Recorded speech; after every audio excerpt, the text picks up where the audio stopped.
ஹஸ்ரத் அப்துல்லா இப்னு Umar ரலியல்லாஹு அன்ஹு அவர்கள் அறிவிக்கின்றார்கள், கியாமத் நாளுடைய காட்சியை தன் கண்களால் காணுவதைப் போல பார்க்க ஆசைப்படுபவர்கள் சூரா இதஸ்ஸம்ஸு குவ்விரத், சூரா இதஸ்ஸமாஉன் ஃபதரத், சூரா இதஸ்ஸமாஉன் ஷக்கத் ஆகியவற்றை ஓதிக்கொள்ளவும் என்று ரசூலுல்லாஹி ஸல்லல்லாஹு அலைஹி வஸல்லம் அவர்கள் கூறியிருக்கின்றார்கள்.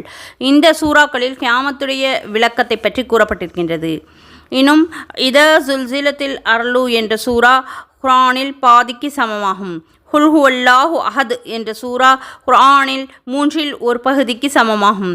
குல் யா அய்யுஹல் காஃபிரூன என்ற சூரா குர்ஆன் ஷரீஃபில் நான்கில் ஒரு பகுதிக்கு சமமாகும் என்று ரசூலுல்லாஹி ஸல்லல்லாஹு அலைஹி வஸல்லம் அவர்கள் கூறியதாக இப்னு அப்பாஸ் ரலியல்லாஹு அன்ஹு அவர்கள் அறிவிக்கின்றார்கள்.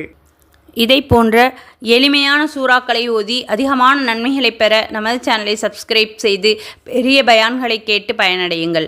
மற்றவர்களுக்கும் பகிர்ந்து அல்லாஹ்விடத்தில் நற்கூலியை பெற்றுக்கொள்ளுங்கள். ஜஸாக்கல்லாஹு ஹைரா.